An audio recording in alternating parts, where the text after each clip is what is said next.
Okay, so I have 2, 4, 6, 8, 10 plus me.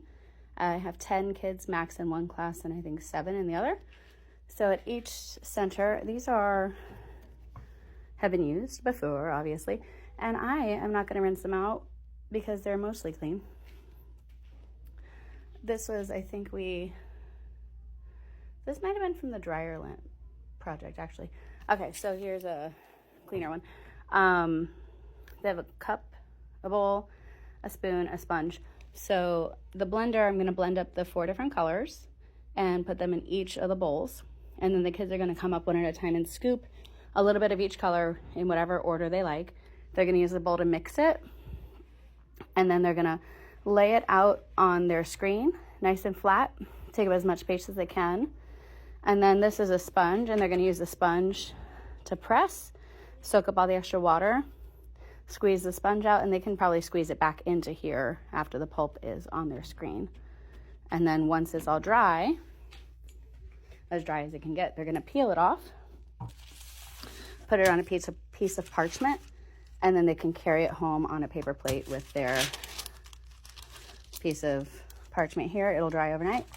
And then tomorrow they'll have a fresh piece of paper that they made. One of the reasons I'm doing this project is because I remember when I was in one of my early education settings, like when I was 5 or 6 or 7, something like that, probably before elementary school.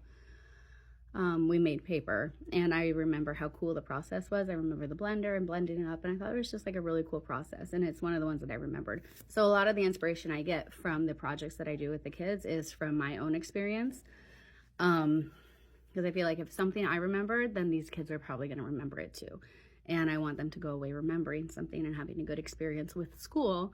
Hopefully that it will impact how they feel about schooling going forward. Or a slice of bologna.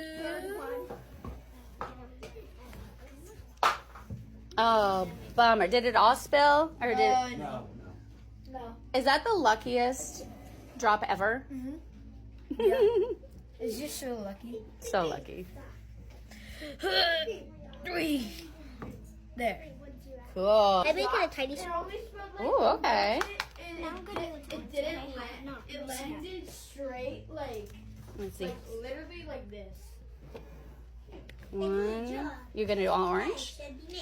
Yeah, because I got yellow and I already got red. Oh, Oh my god, I'm clever. making so much. So it can look like Yeah, make as much as you want within the time we have. I want to make sure we use all of this paper up. I don't know what shape. Okay.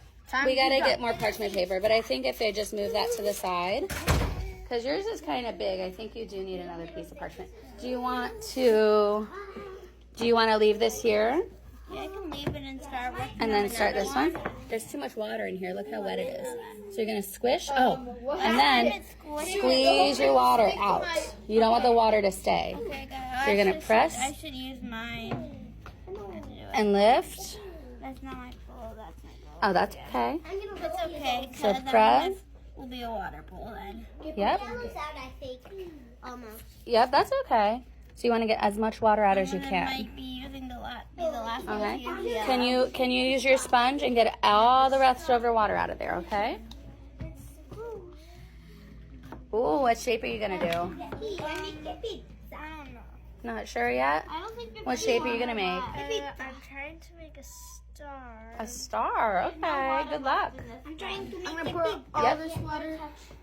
I'm trying to make a pizza. Good. You're gonna make a pizza. That's a good idea. I already made one. Yellow. We're all the yellow now. Yep, we're all out of yellow. I'm trying to make red and orange. So we have red and orange left. So I want to make sure all the paper gets used up. I need enough, but I accidentally used 4 because when I use 4, it turns better. Yo,